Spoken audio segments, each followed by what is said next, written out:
Prime time के sponsor हैं स्वागत, अदरक, लहसुन और मसाले, 100% प्योर एंड हाइजीनिक। आदाब, मैं मोहम्मद अमजद अली। प्राइम टाइम में आपका खैर मकदम है। नाज़रीन किराम, 1948 से पहले जिस मुल्क का वजूद ही न था वो अचानक वजूद में आ जाता है और उसके बाद देखते ही देखते इतना ताकतवर हो जाता है और जहां वो अपना कदम डालता है वहां की टेरिटरी पे पूरा कब्जा कर लेता है। ये कैसे मुमकिन हो पाया इतने कम अरसे में? हालांकि सब दुनिया के कवानीन मौजूद हैं, इंटरनेशनल लॉज हैं, इसके बावजूद ये कैसे मुमकिन हो पाया? इस वक्त सुपर पावर है अमेरिका। तो अमेरिका की किस हद तक जो है हासिल है या ताउन हासिल है, इस बारे में हम गुफ्तगू करेंगे जनाब सैयद इनामुर रहमान गयूर साहब से, जो कि एक सीनियर सहाफ़ी होने के साथ साथ रिसर्च स्कॉलर हैं और नक्शे कुर्रे अर्ज़ को पे जो है अच्छी नज़र रखते हैं। इंशाअल्लाह गुफ्तगू करेंगे। गयूर साहब, आपका बीबीएन चैनल पर खैर मकदम है। बहुत शुक्रिया आपका। आदाब अर्ज़ है आपके नाजरीन को, बीबीएन के नाजरीन को मेरा आदाब, मेरी नेक तमन्नाएं। इनाम साहब, सबसे पहले मैं ये जानना चाहूँगा कि थोड़ा पस मंज़र में जाते हुए ये मुल्क का वजूद किन हालात में आया और इसमें किन किन के अहम किरदार रहे? जी देखिए, ये बैल्फोर आमतौर पे समझा जाता है, बैल्फोर जो फॉरेन सेक्रेटरी थे बरतानिया के सन 1917 में, वो उनके एक डिक्लेरेशन के की कड़ी के तौर पर आगे मुल्क की तश्कील हुई, मुल्क का क़याम हुआ। बैल्फोर डिक्लेरेशन को बड़ा बदनाम किया जाता है कि उसकी वजह से ऐसा हुआ। बैल्फोर फॉरेन सेक्रेटरी थे बरतानिया के सन 1917 में, जब जंग अज़ीम में अव्वल अपने उरूज पर थी। अगर उससे पहले हुआ ये था कि बरतानिया को ये डिक्लेरेशन, वैसे आपके नाजरीन के लिए, सबके लिए जानना बड़ा दिलचस्प रहेगा कि ये डिक्लेरेशन भी 9/11 को हुआ था 1917 में। जी, 9/11। और 9/11 वाली तारीख को अमेरिका में आप बहुत जो है बार बार उसको पाते रहेंगे कि उसने क्या क्या रोल प्ले किया है। और 9/11 अमेरिका की पुलिस का इमरजेंसी नंबर भी है। अच्छा। तो क्योंकि याद रहना चाहिए लोगों को, इसलिए ये 9/11 की अहमियत भी है। अच्छा। और 9/11 का जो बड़ा सानहा हादसा जिसको हम जानते हैं, वो कुछ इसी सिलसिले की भी कड़ी थी। अच्छा। तो बैल्फोर साहब जो डिक्लेरेशन दिए थे, ऐलान करें कि हम बरतानिया हमदर्दाना तौर पर गौर करेगा यहूदियों की इस अर्जी पर कि जो है फलस्तीन के अंदर एक इसराइली हुकूमत का क़याम किया जाए। ये सारी बदनामी बरतानिया के हिस्से में जाती है कि उसने जंग अज़ीम के दौरान, जब तुर्की जिसके तहत फलस्तीन भी था, हिजाज का सारा इलाका था, वो सब कुछ जो जरा सा शिकस्त खोर्दगी के आलम में था तुर्की, क्योंकि तुर्की जो है जर्मनी का साथ दे रहा था। लेकिन असल बात ये थी कि तुर्की को बेदखल करने से बहुत पहले या जंग अज़ीम शुरू होने से पहले ही एक ऐसी सूरत हाल बनकर आ रही थी जिसमें बरतानिया का जर्मनी से जंग छेड़ना एक अमर लाजिम के तौर पर नजर आ रहा था। और ये वक्त था जब अमेरिका बड़े आराम से बैठा था, बहुत ज्यादा ताकतवर, बहुत ज्यादा हथियार से लैस, बहुत ज्यादा माली तौर पर मुस्तहकिम, माशी तौर पर मुस्तहकिम और बादनियात से भरा हुआ मुल्क, हर एतबार से very rich and powerful country. मगर अमेरिका का कोई ताल्लुक नहीं था जर्मनी और बरतानिया की आइंदा होने वाली जंग से। तो वैसे वक्त तक हुआ ये था कि 1897 में जो ज़ायन की पहली कांग्रेस हुई, उस कांग्रेस के जो बानी थे थियोडोर हर्जल, उन्होंने जो है ये ज़ायन का क़याम किया। और ये ज़ायन जो है वो है एक तस्वुर है उनका कि ज़ायन से फिर से जो है दज्जाल की आमद होगी, ये होगा, वैसा होगा, वैसे कुछ इसके मिथोलॉजिकल बिलीफ थे। मगर और अगेन दिलचस्प बात यह है कि ये जितने भी लोग थे जिन्होंने 1897 में ये कांग्रेस ऑफ ज़ायन का इनेकाद किया था और जो बहुत जल्द फैल गई, ये सारे के सारे लोग एथिस्ट कम्युनिस्ट यहूदी थे। अच्छा। ये प्रैक्टिसिंग यहूदी नहीं थे।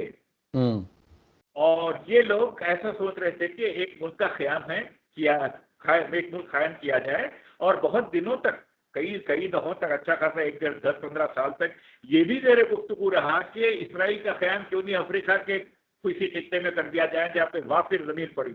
उस चीज के लिए भी वो लोग तैयार थे। लेकिन इस बीच होता यह है कि 1910-11 में जो है कुछ यहूदी लोग जिसके अंदर बड़े बड़े बैंकर्स हैं, जिसपे रॉथशाइल्ड का नाम जो है लिया जाता है, जो ज़ायन कांग्रेस के भी जो है इनेकाद के लिए बहुत सारा उनकी फंडिंग रही, और वो पुराने फ्री मेसन भी थे, यहूदी भी थे, और बड़े जो है तेजी से उभरते हुए बैंकर थे, और जिनकी दौलत की कोई हद इंतहा नहीं। तो रॉथशाइल्ड इनके अपने 4-5 बेटे थे, और हर बेटे को उन्होंने अलग बड़े मुल्क में भेजा, और वहां पर बैंकिंग को जो है इस्तेकाम देने का सिलसिला शुरू हुआ उनका। तो रॉथशाइल्ड और उनके साथियों ने 1910-11 में बड़ी कोशिशें करके अपने आप को बैंकिंग सेक्टर में जो है बहुत मजबूत कर लिया था। और 1913 में जब जो है वुडरो विल्सन अभी प्रेसिडेंट बने थे, जो इनके बड़े हामी थे, उनके वो बनने के बाद एक एक्ट ऑफ कांग्रेस के तरह by an act of Congress जो है 1913 में उन्होंने फेडरल रिजर्व को ये अख्तियार दे दिया कि वो जो है अमेरिका की बैंकिंग को कंट्रोल करे। फेडरल रिजर्व अमेरिका के माली मामलात में बहुत दखील हो गया। तो ये 1913 में जब जंग के बादल बहुत गहराए जा रहे थे यूरोप में, उस वक्त जो है अमेरिका जंग में दाखिल होने के लिए बिल्कुल भी तैयार नहीं था, ना अमेरिकी पब्लिक थी। वो वक्त ये यहूदियों ने, ये ज़ायन के लोगों ने, जिन्होंने अपनी ज़ायन कांग्रेस ऑफ अमेरिका बनाने की, ज़ायन कांग्रेस ऑफ ब्रिटेन तो थी, यूरोप में बड़ा फैल रहे थे, इन लोगों ने उस वक्त बरतानिया को यह कहा था कि अगर आप हमारे इसराइल के क़याम में जो है मदद करेंगे, तो हम अमेरिका को जो है राजी करेंगे आपकी मदद करने के लिए दूसरी जंग अज़ीम। चुनाचे वैसे ही हुआ, कुछ माहदे हुए, कुछ बोलचाल हुई, कुछ बातचीत जो है रही उनमें, और उन्होंने उनको राजी कर लिया। 1914 में तो जंग अज़ीम छिड़ ही गई, और उस वक्त बरतानिया को जो माली मदद की जरूरत थी, वो माली मदद वो लोग ऑफिशियली भी अनऑफिशियली भी बरतानिया को पहुंचा रहे थे।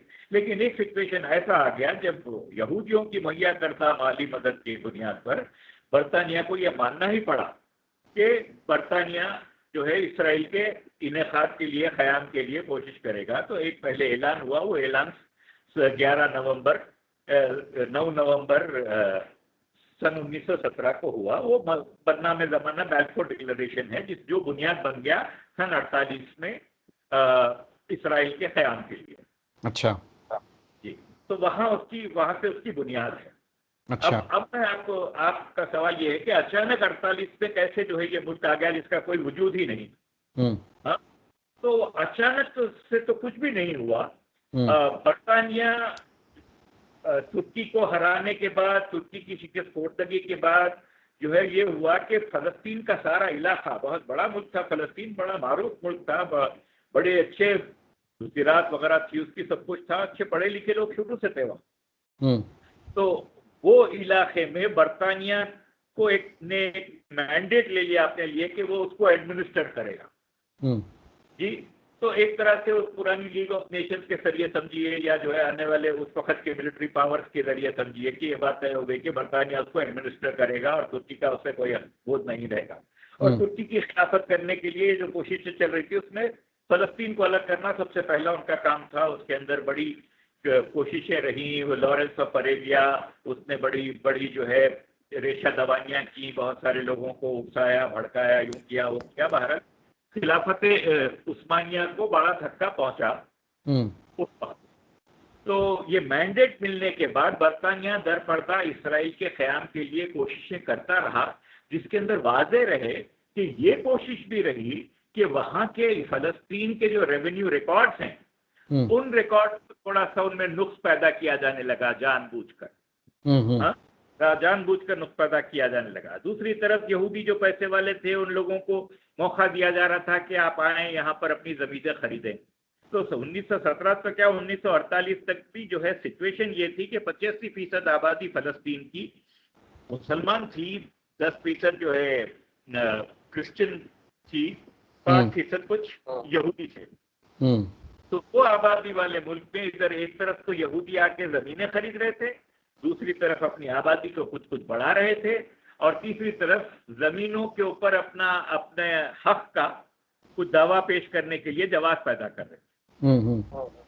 उस बीच में अमेरिका रास्त तौर पर इसराइल की फिर कोई मदद नहीं कर रहा था, मगर बगैर अनडिक्लेयर्ड मदद इसराइल को ये हो रही थी कि एक कांग्रेसमैन जिसका नाम लिंडन बी जॉनसन था, जो केनेडी साहब के कत्ल के बाद प्रेसिडेंट बने अमेरिका के, वो कांग्रेसमैन थे और वो टेक्सास से बाकायदा तौर पर 1930 से लेकर 48 तक के दहे में बहुत अमेरिका से हथियार गया मुल्कत फलस्तीन को, जिसमें इसराइल आबाद थे, और उनको जो है और बरतानवी लोग उसको देखकर अनदेखी कर रहे थे और उन हथियारों के बक्सों को जो है ग्रेप फ्रूट फ्रॉम टेक्सास का ये नाम दिया गया।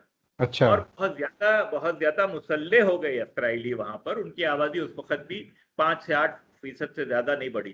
तो 1948 में जिसको नगबा कहते हैं ये लोग फलस्तीनी लोग के, क़यामत टूट पड़ी, बर्बादी हो गई, वो नगबा का टाइम ऐसा था जब जो है हैरी ट्रूमन इंग्लैंड अमेरिका के प्रेसिडेंट थे। हैरी ट्रूमन अमेरिका के प्रेसिडेंट थे 48 में, और सारी दुनिया मानती है, सारे बोलने वाले, जॉर्ज गैलवे बोलता है, टॉम चॉम्स्की बोलते हैं, वो एलिसन गियर बोलती है, और फ्रैंकस्टीन, नॉर्मन फ्रैंकस्टीन बोलते हैं, ये सब लोग बोलते हैं कि 48 में एक ही दिन में प्रेसिडेंट ऑफ अमेरिका ने इसराइल को तस्लीम कर लिया। लेकिन तस्लीम करने के पसपर्दा जो धमकी थी इसराइल की, उसके ऊपर लोग बिल्कुल ही बात नहीं करते।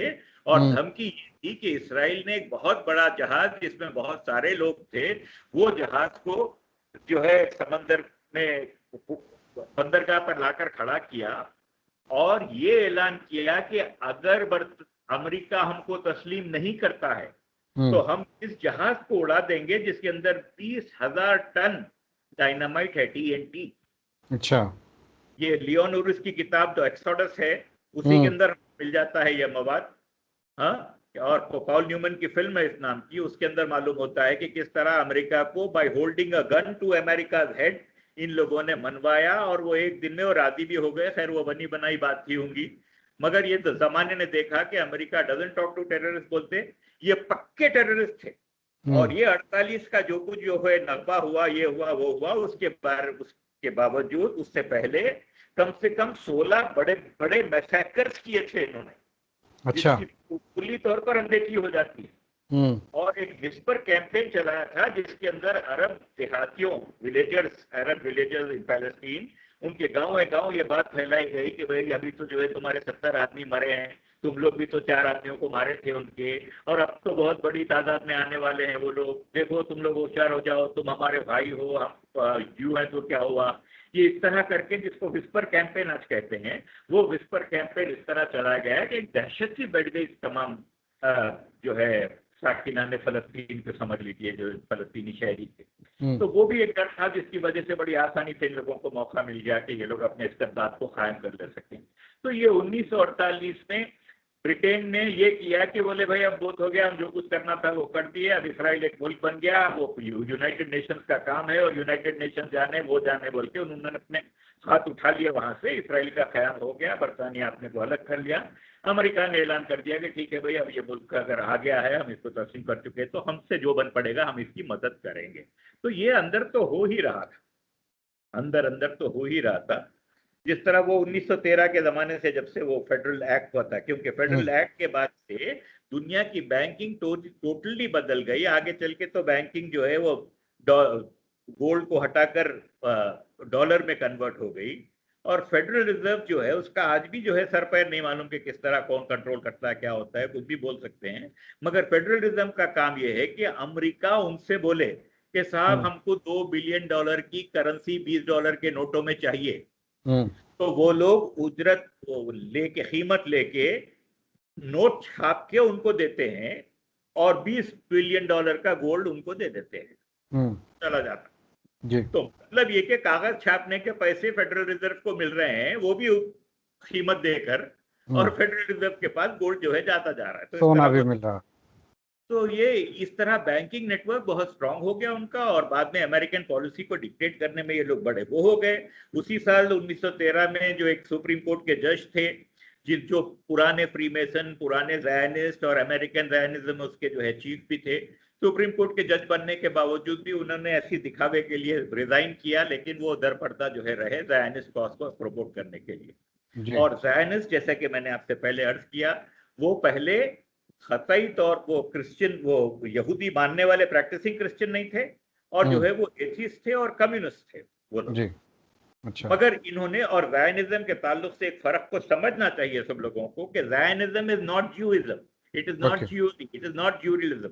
ज़ायनिज्म इज अ पॉलिटिकल थॉट, एक मुल्क के क़याम के लिए उसकी कोशिश थी, और उसको आज जो है इक्वेट करते हैं वो लोग इसराइल से, यहूदियत से। वो नहीं है ज़ायनिस्ट के। और ये ज़ायनिस्ट में बहुत सारे क्रिश्चियन लोग भी ज़ायनिस्ट जो है रहे हैं, बहुत सारे क्रिश्चियन लोग भी ज़ायनिस्ट रहे हैं, जो उसमें बिलीफ रखते कि ज़ायन से फिर एक नई चीज उठेगी, एक मुमलकत का क़याम होगा, ईसा आएंगे, वो होगा वगैरह, वो वाला तस्वुर है। अच्छा। तो अब दो सवाल मेरे जहन में आते हैं। एक तो ये कि ये रेवेन्यू रिकॉर्ड्स में छेड़छाड़ कैसे मुमकिन हो पाई, जबकि यहूदी सिर्फ 5% थे, 85% जो है मुस्लिम थे, अराउंड 10% क्रिश्चियंस थे वहाँ पर। आप आज के ज़माने में जीती जागती तारीख देख रहे हैं। गाँव, शहर, तहसील जो है रेवेन्यू रिकॉर्ड्स में हंगामे हो रहे हैं। लोग बोल रहे हैं अरे साहब हमारी थी ये, नाम रिकॉर्ड कब से बदल गया। तो वो रिकॉर्ड बदलना इंतजामिया के लिए कोई बहुत बड़ी बात नहीं होती। तो वो जमाने में इंतजामिया के पास क्योंकि इख्तिदार था, इंतजामिया उनके हाथ में था, वो लोग इस तरह का माहौल वो कर रहे थे कि रेवेन्यू रिकॉर्ड में नुक्स पैदा कर दिया गया। बाद में जब उस रेवेन्यू रिकॉर्ड को फलस्तीनी अरबों ने चैलेंज किया तो बोले नहीं साहब यहाँ तो कुछ अलग ही लिखा हुआ है, आप बोल रहे हैं ऐसा था, यहाँ बोल रहे हैं ऐसा है, ये है वो है। तो वो जो बात झगड़े की बन गई, वो झगड़े की बात आज तक चल रही है। जो अभी हालिया दौर में जो बात शुरू हुई है वो एक कोर्ट के जजमेंट से शुरू हुई, और कोर्ट ने एक सिविल सूट, एक लैंड लिटिगेशन की को इसराइलियों के हक में सही गर्दाना, जहां से वो शेख जर्रा वाला मामला जो है वो ये सब शुरू होता है। तो ये शुरू में भी वैसा ही हुआ था। तो अमेरिका को, इसराइल को मौका मिल गया दुनिया को दिखाने का कि साहब इतनी सारी लैंड के तो हम मालिक हैं, फिर भी ये हमसे कहते हैं कि ये वतन है हमारा, तुम्हारा नहीं, जबकि फुल छूट था। तो ठीक है। दूसरा सवाल मेरा उसी से कनेक्टेड ये है कि सिर्फ 5% थे फ़लस्तीन में, तो अमेरिका को कैसे धमकी दे पाए कि हम जो है फला कश्ती उड़ा देंगे। अमेरिका में उनके पिट्ठू कांग्रेस ऑफ ज़ायन के जो लोग थे, बड़े बड़े पोजीशन पे थे, सुप्रीम कोर्ट जज, फिर एक दूसरे साहब, ये सारे बड़े लोग थे। फिर बैंक का कंट्रोल इन लोगों के हाथ में था, लोगों को पैसा खरीदने में इन लोगों की 1948 तक तो बोलते हैं कि इनका अपना मालिया 150 मिलियन के बराबर हो गया था। और 150 मिलियन वो जमाने का, उसका मतलब होता है आज का $1 ट्रिलियन। तो इनका परचेजिंग पावर कितना था देखिए आप। अपने परचेजिंग पावर से किसी भी जमहूरियत को कुल्ली तौर पर पामाल कर सकते हैं। जमहूरियत का एक हवा खड़ा करके, या जमहूरियत का एक जो है क्या कहते हैं, एक नाटक सा, एक ड्रामा सा खड़ा करें। तो सारा मामला खरीदे जाने का है, फंडिंग का है। कि कांग्रेसमैन, उनको फंडिंग चाहिए, और फंडिंग देने के लिए जितने वसाइल इनके पास थे और किसी के पास नहीं थे। अच्छा। तो ये हो पाया। फिर मंशा भी यही था, अमेरिका का मंशा भी यही था जी। अमेरिका में डॉलर का वजूद कब आया? अमेरिका जब से वजूद में है डॉलर ही रहा है। डॉलर एक तो जर्मन लफ्ज है शायद, उसको थालर बोलते थे। वो थालर जाके अमेरिका में डॉलर हो गया, और डॉलर जो है जमाने तक 100 साल तक ये हाल था कि 15 silver dollar equal to 1 golden dollar. यही लगभग सारा रेट ऑफ एक्सचेंज सारी दुनिया में था। खुद हिंदुस्तान में हमारे जो है काबिल दोस्त, जो पॉइंट्स के ऊपर जिनकी बड़ी अच्छी नजर है, उनका ये बोलना था कि सन 1605 से लेके तकरीबन जो है 1920 तक रुपये का नर्ख बदला नहीं, यानी 15 सिक्के खाली, एक जो है अशरफ इक्सो ने की, ऐसा ऑल ओवर जनरली स्पीकिंग ये रेट था जी। तो ये मेरे ख्याल से इकोनॉमिकली ये स्ट्रांग हो गए, बैंक पे कब्जा है, पैसा बहुत है। 150 मिलियन डॉलर आपने बताया, गालिबन 1948 तक इनका मालिया इस कदर मजबूत हो चुका था। तो ये मालिया मजबूत होने की वजह से शायद धमकी देने में और मनवाने में कामयाब हो गए लोग। तो अब मैं ये जानना चाहूंगा कि अब ये तो तस्लीम तो हो गया, अब उसके बाद सक्सेसिव प्रेसिडेंट्स जो आते गए, उन्होंने किस तरह से जो है अपने इसराइल को स्ट्रांग बनने में मदद की? देखिए, आपने अभी पूछा था कि ये इतने से होकर कैसे इतने स्ट्रांग हो गए, तो ये बात भी मैं आपको बता दूं कि इनके स्ट्रांग होने की वजह ये थी कि कांग्रेस समुदाय के लोगों के साथ साथ इनको फ्री मेसन्स की भी बड़ी सपोर्ट थी, और फ्री मेसन्स का भी बड़ा दबदबा बना हुआ था दुनिया तमाम में वो जमाने तक। अंदरूनी तौर पर मुमकिन है कि अभी भी हो। फ्री मेसन्स और कोई नहीं, पुराने जमाने में सलीबी जंगों के जो टेम्पलार्स कहलाते थे, नाइट टेम्पलार जो कहलाते थे, उन्होंने एक नया नाम लिया था 400-500 साल पहले, जिसको जो नाम था फ्री मेसन्स। तो फ्री मेसन्स जो है, Harry Truman president of America, 33 degree जो है फ्री मेसन थे। उसी तरह के फ्रीमेसन होने का इल्जाम जो है सद्दाम हुसैन पे भी है कि वो भी 33 ग्रेड जो है वो थे। तो इन लोगों के लोग कहाँ कहाँ पहले हुए थे, अगर आज हम उसमें जाएं, अक्सर लोग फैशनेबल किस्म के जो है जरा पढ़े लिखे मुसलमान लोग बोलते हैं वो बेकार बात है, मैं वो कॉन्स्पिरेसी थीरीज वगैरह को नहीं मानता, मगर हकीकत ये है कि वो लोग बेकार बात कर रहे हैं। वो कॉन्स्पिरेसी थीरी अपनी जगह पर थी, है आज भी और कल भी रहेगी। तो उन लोगों को सपोर्ट फ्री मेसन्स की भी थी, और फ्री मेसन में एक के बाद दिगरे जितने भी आए, पहले बिल्कुल शुरुआती दौर के भी जो अमेरिकन प्रेसिडेंट थे उसमें से भी बहुत सारे फ्री मेसन्स थे। जो अमेरिकन डिक्लेरेशन ऑफ इंडिपेंडेंस जो लिखा हुआ है उसके अंदर कई सिग्नेटरीज जो है फ्री मेसन्स थे। तो ये वजह थी।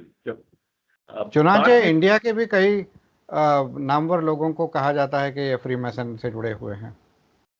दुनिया तमाम में ऐसा ही हाल था, दुनिया तमाम में ऐसा ही हाल था। बल्कि एक वक्त जमाने में बड़ा फैशनेबल भी था, लोगों में बड़े सूट बूट, फेल्ट हैट और वॉकिंग स्टिक और थर्ड पीस, अपनी जैकेट और वो ब्रेस्ट वॉच, ऐसे सब हालत में अपने को बड़ा फ्लॉन्ट करके भी जो है लोग बोलते थे कि हम फ्री मेसन। अच्छा। फ्री मेसन अगर हैं तो आपकी तंजीम खुफिया क्यों है? आपके सारे मामला तो सादे से ज्यादा मामला खुफिया तौर पर क्यों होते हैं, खुले तौर पर क्यों नहीं होते? खैर, वो हम फ्री मेसन्स को नहीं डिस्कस कर रहे, मगर फ्री मेसन्स की मदद जब भी थी और अभी भी है ये लोगों को, और वो उनके अपने मदद करने के अपने वजूहात हैं। फ्री मेसन्स की ज़ायनिस्ट को मदद करने के अपने वजूहात हैं, वो अपना चक्कर चला रहे हैं, ये अपना चक्कर चला रहे हैं बाहर, ये वजह है। तो दूसरे एक साथ कई प्रेसिडेंट और भी आए जो मदद करते रहे अमेरिका में, बल्कि सभी करते रहे। अमेरिका अपेरेंटली तो डेमोक्रेसी यानी जमहूरियत का जो है अलंबरदार है, और फिर इसराइल भी अपने आप को जमहूरियत का अलंबरदार कहता है। इसके बावजूद ये जमहूरी इक़्तिदार को पामाल क्यों करते हैं लोग? देखिए, अल्लामा ने बहुत पहले गालिबन 1910-12 में ही कह दिया था, अपने इंतकाल से बहुत पहले कह दिया था कि जलाली बादशाही हो कि जमहूरी तमाशा हो, जुदा हो दीन सियासत से तो रह जाती है चंगेजी। तो ये जमहूरियत के नाम से ये एक जमहूरी तमाशा है जिसके अंदर दीन कोई दखल नहीं है, इसमें दीन को कोई दखल नहीं है। अमेरिका कहता है कि अमेरिका एक सेक्युलर मुल्क है, लेकिन अमेरिका के प्रेसिडेंट जॉर्ज बुश को जो है गॉड ख्वाब में आके बोलते इराक पे चढ़ाई कर दो। ये बात कही गई है, मानते हैं सब लोग कि जॉर्ज बुश को एक विजन हुआ था कि इराक पे हमला कर देना है, तो गॉड वहां पर आ जाते हैं जरूर उनके वक्त। वेपन्स ऑफ मास डिस्ट्रक्शन बोल के जो है दावा किए थे, कहाँ है वेपन्स ऑफ मास डिस्ट्रक्शन? अगर गॉड जो है उनको जो है ख्वाब में आके बोलते तो वो जो उनको ब्लेम जो करे थे वो सच साबित होना था। तो वो क्लेम बेबुनियाद था, वो तो सिर्फ पब्लिक कंजम्पशन के लिए था। तो फिर अब इनको इस बारे में जो है ट्रायल क्यों नहीं होता? ऐसे झूठे ग्लोबल लेवल के जो झूठे हैं इनका ट्रायल क्यों नहीं होता? कटहरे में क्यों नहीं खड़ा जा सकता इनको कटहरे में खड़ा करने का मतलब ये कि पेंडोरा बॉक्स खोल दें और फिर ब्लेम गेम शुरू होगा, और वो ब्लेम गेम में जो है उंगलियां कहाँ से कहाँ तक उठाई जाती जाएंगी और सबके सब लोगों को कटहरे में आना पड़ेगा। तो मीडिया को मैनेज करने में एक बात ये भी है, जैसे आप माशाल्लाह सहाफ़ी हैं, आपको अंदाजा है मीडिया का एक काम गेट कीपिंग भी होता है। गेट कीपिंग की, कौन सी खबर को अंदर आने दें, कौन सी खबर को नहीं आने दें। हाँ, एजेंडा सेटिंग, ओपिनियन बिल्डिंग वगैरह तो रहते ही हैं फंक्शंस मीडिया के, मगर ये गेट कीपिंग वाला जो है उसके अंदर ये है कि कई लोगों को, मिसाल के तौर पर 1967 की जंग में वक्त वाहिद में 6 मुल्कों से इसराइल ने जंग की। इल्जाम ये था कि इसराइल जो है अब डर रहा था कि 6 मुल्क मिलकर उस पर हमला कर देंगे, मगर हकीकत ये थी कि उस वक्त भी इसराइल की आबादी यहूदियों की बहुत कम होने के बावजूद फलस्तीन में उनकी फौज की तादाद 6 ममालिक की कुल फौज से ज्यादा थी जो महाज के करीब आए हुए थे।